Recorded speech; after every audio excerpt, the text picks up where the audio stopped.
ఈరోజు తెలంగాణ రాష్ట్రంలో ఉన్నటువంటి కాంగ్రెస్ ప్రభుత్వంలో గత ప్రభుత్వంలో ఉన్నటువంటి తేడాలు ఏంటంటే, గత ప్రభుత్వం 9 సంవత్సరాలు పరిపాలించినప్పటికీ కూడా ఏ గిరిజన సంక్షేమ జాతి ప్రజలకు కానీ, ఏ వర్గ ప్రజలకు కానీ ఒక్క రేషన్ కార్డు కానీ, ఒక ఇందిరమ్మ ఇల్లు కానీ, తదితర గృహలక్ష్మి పథకాలు కానీ అటువంటి ఏమీ చెందలేదు.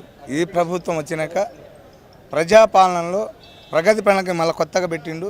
ప్రజలకు కొన్ని అందుతున్నాయి, అందలేదని మీద కార్యకర్తను ఉద్దేశించి వాళ్ళను ముందుకు తీసుకెళ్ళి సంక్షేమ పథకాలు అన్ని వర్గాల ప్రజలకు చెందే విధంగా ఓ ప్రణాళిక రూపొందించి ఈరోజు ముందుకు సాగుతున్నారు.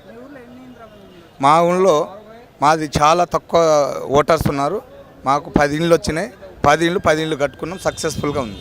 మళ్ళీ రేపు ఏప్రిల్లో 2వ విడతల్లో 20 ఇండ్లు వస్తున్నాయి. ఆ ఇల్లు గిట సక్సెస్ఫుల్గా నిర్మించుకుంటున్నాం. సన్నా బియ్యం గిట ప్రతి పేదవాడికి చెంది ఈరోజు హాయిగా వాళ్ళు కడుపు నిండా భోజనం చేస్తున్నారు.